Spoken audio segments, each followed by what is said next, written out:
नमस्कार, आप सबका रावत लर्निंग पॉइंट पे बहुत बहुत स्वागत है। हम लोग एनसीईआरटी सीरीज में क्लास 6 का डिस्कस कर रहे हैं। आज हम अध्याय 4 का अध्ययन करेंगे जिसका शीर्षक है मानचित्र। तो चलिए शुरू करते हैं। जैसा कि हमने पिछले अध्याय में ग्लोब के बारे में जाना, ग्लोब से हमें पूरी पृथ्वी के बारे में, उसकी आकृति के बारे में, उसके मूवमेंट के बारे में पता चलता है। परंतु यदि हमें पृथ्वी के केवल एक भाग जैसे अपने देश, राज्य, ज़िले या शहर के बारे में विस्तृत जानकारी हासिल करनी है तो हमें मानचित्र की ज़रूरत पड़ती है। मानचित्र पृथ्वी की सतह या इसके एक भाग का पैमाने के माध्यम से चपटी सतह पर खींचा गया चित्र है। कहने का मतलब है कि पृथ्वी जैसे गोल है तो इस पे जो भी देश होगा या जो भी हमें जानकारी लेनी है किसी देश के बारे में, तो वो एक्चुअली क्या है, गोलाकार में होगा। तो इसी गोलाकार को एक निश्चित पैमाने के माध्यम से क्या किया गया है, एक पेपर पे बनाया गया है। तो इस पेपर पे अभी समझना आसान हो जाता है कि ये कोई देश है, ये इसकी सीमा है, यहाँ से कोई रास्ता जा रहा है या फिर रोड जा रहा है, यहाँ से रेलवे लाइन जा रही है या यहाँ पे समुद्र है। तो इसके बारे में आसानी से जानकारी प्राप्त हो जाती है, इसलिए मानचित्र की ज़रूरत पड़ती है। अब इसमें आगे एटलस के बारे में बताया गया है। जब बहुत सारे मानचित्रों को एक साथ रख दिया जाता है या एक पुस्तक का रूप दे दिया जाता है तो इसे एटलस कहते हैं।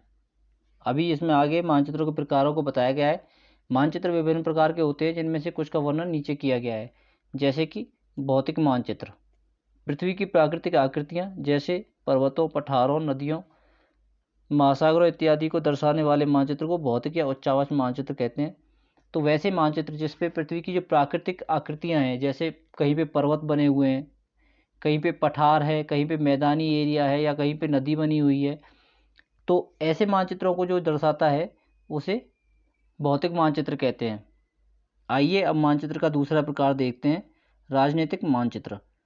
राज्यों, नगरों, शहरों, गांवों तथा विश्व के विभिन्न देशों व राज्यों तथा उनकी सीमाओं को दर्शाने वाले मानचित्र को राजनीतिक मानचित्र कहते हैं। तो राजनीतिक मानचित्र कौन सा होगा, जिसमें देशों की सीमाएं या फिर राज्यों की सीमाएं या विश्व में एक दूसरे देश के बीच में जो सीमाएं लगती हैं वो सारी चीज़ें दिखाई जाती हैं। तो ऐसे मानचित्रों को राजनीतिक मानचित्र कहा जाता है।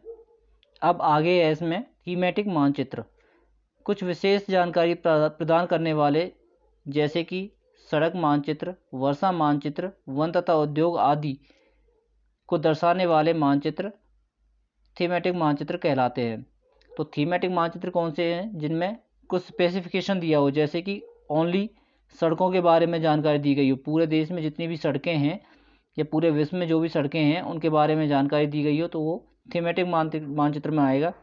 या जिसमें वर्षा का बताया गया हो कि कितनी वर्षा हो रही है, किस क्षेत्र में कौन सी कितनी वर्षा होती है, या वन और उद्योग धंधों को दर्शाया गया हो, या रेलवे लाइन वगैरह को दर्शाया गया हो, तो ऐसे मानचित्रों में को थीमेटिक मानचित्र की श्रेणी में रखा जाता है।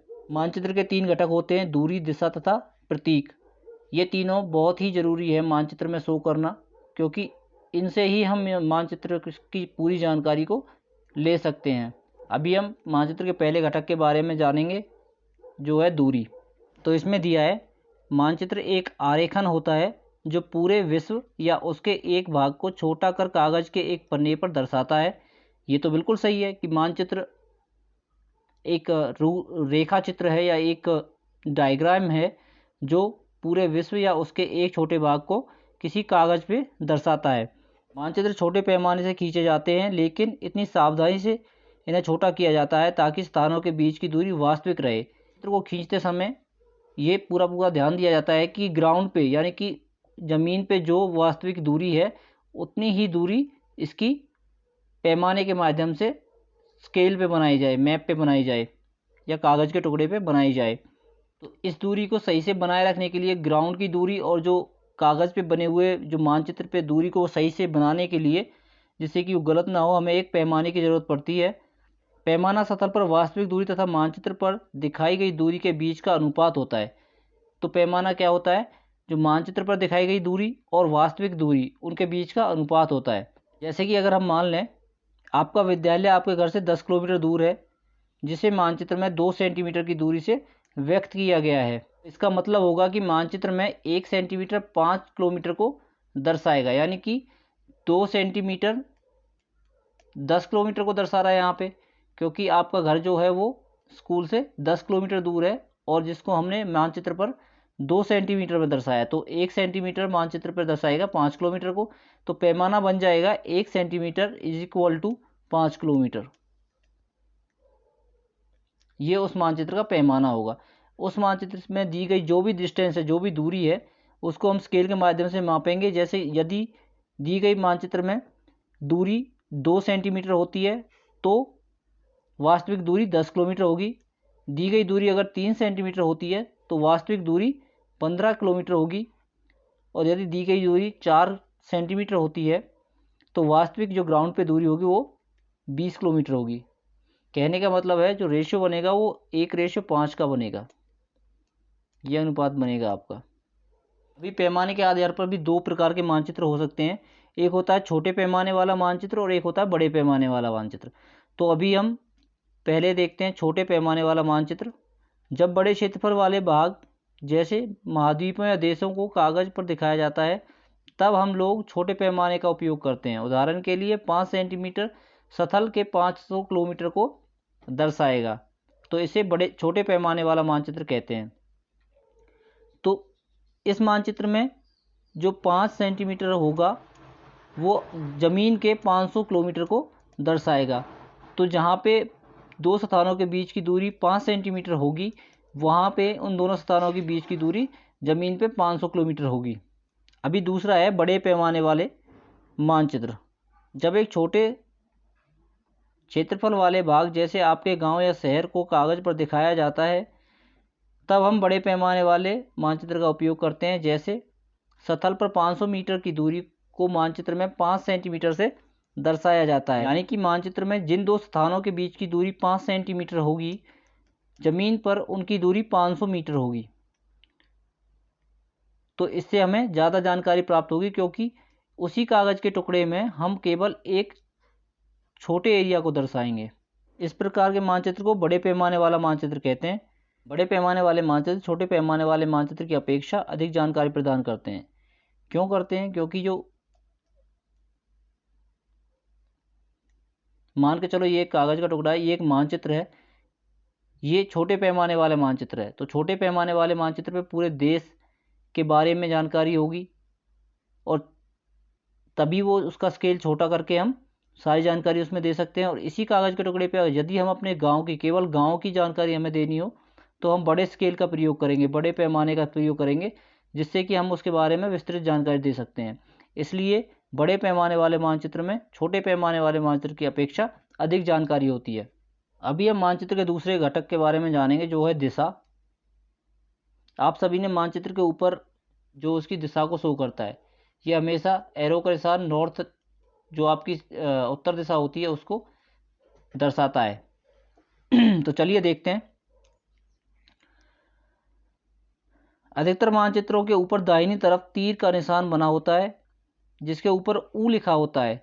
यह तीर का निशान उत्तर दिशा को दर्शाता है। इसे उत्तर रेखा कहा जाता है। जब आप उत्तर के बारे में जानते हैं तब आप दूसरी दिशाओं जैसे पूरब, पश्चिम या दक्षिण के बारे में पता लगा सकते हैं।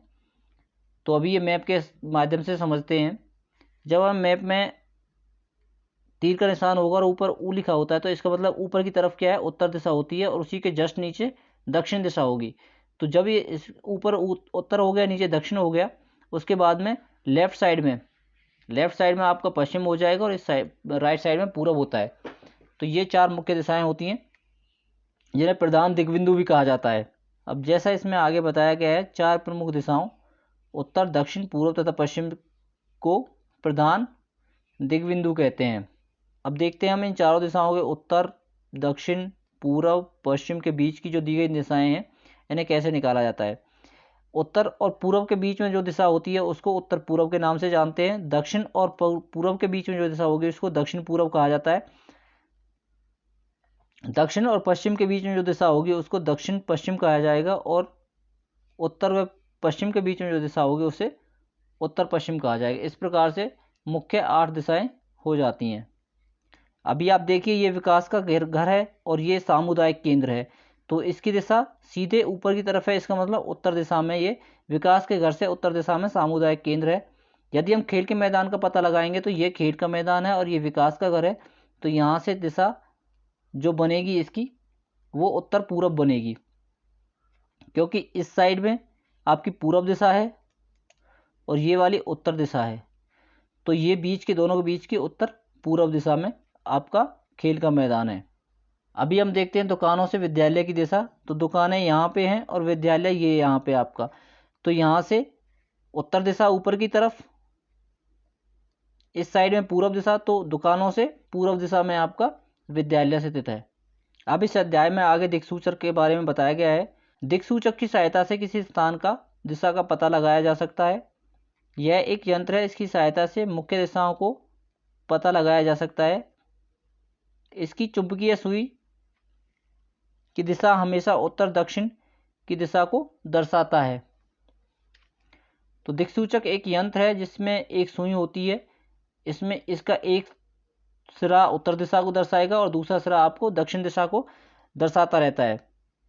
जैसा कि यहाँ पे दिक्सूचक यंत्र को दिखाया गया है, इसकी एक सुई ये उत्तर दिशा को दर्शाएगी और दूसरी सुई इसकी दक्षिण दिशा को दर्शाती है। तो जब हमें उत्तर और दक्षिण दिशा का पता लग जाता है तो हम पूरब और पश्चिम दिशा का आसानी से पता लगा सकते हैं। आपके बीच में काटती हुई एक रेखा जो कि जिसके दाहिनी तरफ पूरब होगा और बाएं तरफ पश्चिम दिशा होगी। अब इस अध्याय में आगे मानचित्र के तीसरे घटक प्रतीक के बारे में बताया गया है। प्रतीक मतलब चिन्ह, जिससे कि हमें जगहों को दर्शाने में आसानी होती है। ये किसी भी मानचित्र का तीसरा प्रमुख घटक है। किसी भी मानचित्र पर वास्तविक आकार तथा प्रकार के विभिन्न प्रकार की आकृतियां जैसे भवनों, सड़कों, पुलों, वृक्षों या कुएं को दिखाना संभव नहीं है। इसलिए इनके लिए कुछ छायाओं या चित्र या फिर रंगों का प्रयोग किया जाता है, जिन्हें प्रतीक कहा जाता है। प्रतीक से हमें कम स्थान पर अधिक जानकारी मिलती है। प्रतीक के माध्यम से मानचित्र का आसानी से अध्ययन किया जा सकता है। ये जो चिन्ह इस चित्र में दर्शाए गए हैं, ये सारे के सारे प्रतीक हैं, जिन्हें रूढ़ चिन्ह भी कहा जाता है। इनको बनाने के लिए एक अंतर्राष्ट्रीय स्तर पर होती है, जिससे कि इन चिन्हों को बदला नहीं जाता। हर देश में ये चिन्ह सेम यूज किए जाते हैं। जैसे कि यहाँ पे दिखाया गया है, बड़ी लाइन, रेलवे की बड़ी लाइन, मीटर लाइन या फिर रेलवे स्टेशन को किस हिसाब से दर्शाया जाएगा मैप में, इस तरह से बड़ी लाइन, इस तरह से मीटर लाइन तथा इस तरह से रेलवे स्टेशन को दर्शाया जाएगा। सड़कें पक्की और कच्ची, यानी कि पक्की सड़क को ऐसे दर्शाते हैं, कच्ची को ऐसे। सीमा अंतर्राष्ट्रीय, राज्य और जिला। अंतर्राष्ट्रीय सीमा को दर्शाने के लिए ये सिंबल यूज होगा, राज्य को ऐसे और जिले को ऐसे दर्शाया जाएगा। नदी, कुआं, तालाब, नहर तथा पुल। नदी को दर्शाने के लिए कुएं को, तालाब को, नहर को तथा पुल को दर्शाने के लिए इन चिन्हों का यूज किया जाएगा। मंदिर, गिरजाघर, मस्जिद, छतरी। मंदिर के लिए, गिरजाघर, मस्जिद तथा छतरी के लिए। पोस्ट ऑफिस, पोस्ट एवं Telegram office, police station. Post office के लिए पीओ को लिखा जाएगा, पोस्ट एवं टेलीग्राम ऑफिस के लिए पीटीओ लिखते हैं। रेलवे स्टेशन के लिए पीएस लिखा जाता है। बस्ती और कब्रिस्तान, बस्ती के लिए ये सिंबल, कब्रिस्तान के लिए ये वाला सिंबल जो यहाँ पे दिखाया गया है। पेड़ तथा घास, पेड़ को इस माध्यम से दर्शाते हैं तथा घास को इस माध्यम से। इन रूढ़ प्रतीकों में विभिन्न रंगों का भी प्रयोग किया जाता है। उदाहरण के लिए सामान्यतः नीले रंग का इस्तेमाल जलाशयों के लिए, भूरा रंग पर्वतों के लिए, पीला रंग पठारों तथा हरा रंग मैदानों के लिए उपयोग किया जाता है। अभी इसमें मानचित्र का चौथा प्रकार रेखा चित्र दिया गया है। रेखा चित्र एक आरेखन है जो पैमाने पर आधारित न होकर याददाश्त तथा स्थानीय प्रक्षेपण पर आधारित होता है। कभी कभी किसी स्थान के एक कच्चे आरेखन की आवश्यकता होती है। मान लीजिए आप अपने मित्र के घर जाना चाहते हैं, लेकिन आपको रास्ते की जानकारी नहीं है। आपका मित्र आपको रास्ता बताने के लिए कच्चे आरेखन का प्रयोग करता है, जिसे रेखा चित्र कहा जाता है। तो आपका मित्र मान के चलिए आपको बताता है कि ये मेरा गांव है, इसमें यहाँ पे मेरा घर है और यहाँ मेरी दुकान है। तो आप गांव में जब मेरे घर से जब मेरी दुकान पे जाओगे तो आपको सीधा यहाँ से एक रास्ता जाता है और यहाँ पे एक बरगद का पेड़ है। बरगद के पेड़ से रास्ता बाएं तरफ मुड़ जाता है और एक रास्ता सीधा जाता है। तो आपको सीधे रास्ते पे नहीं जाना है, बाएं तरफ वाले रास्ते पे मुड़ जाना है। फिर कुछ दूरी पे एक चौपाल आएगी, चौपाल से ये रास्ता फिर दाहिनी तरफ मुड़ जाएगा और उसके बाद में फिर यहाँ पे एक पोखर होगी, पोखर से रास्ता फिर से बाएं तरफ मुड़ेगा और आगे जाके एक मंदिर होगा, मंदिर से रास्ता फिर बाएं तरफ मुड़ेगा और सीधे ये रास्ता फिर मेरी दुकान पे जाएगा।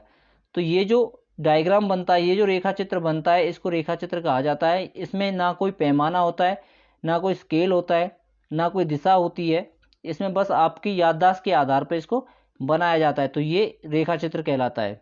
अब इसमें आगे है खाका। एक छोटे क्षेत्र का बड़े पैमाने पर खींचा गया रेखा चित्र खाका कहा जाता है। एक बड़े पैमाने वाले मानचित्र से हमें बहुत सी जानकारी प्राप्त होती है, लेकिन कुछ ऐसी चीज़ें होती हैं जिन्हें हम कभी कभी जानना चाहते हैं, जैसे कि कमरे की लंबाई चौड़ाई। तो जब हम ये चीज़ कागज़ के टुकड़े पे बनाते हैं तो उसे खाका बोलते हैं। जैसे कि मान के चलो ये आपका ज़मीन का टुकड़ा है, यहाँ पे ये एक कमरा है जिसकी 10 फीट लंबाई है, 10 फीट चौड़ाई है तथा ये एक दूसरा कमरा है जिसकी लंबाई 12 फीट है, चौड़ाई 8 फीट है। तो इस प्रकार जो डायग्राम बनता है, जो इस प्रकार चित्र बनता है, उसे खाका कहा जाता है। तो फ्रेंड्स, यहाँ पे आपका chapter number 4 NCERT geography class 6 का ख़त्म होता है। तो thank you so much for watching this video.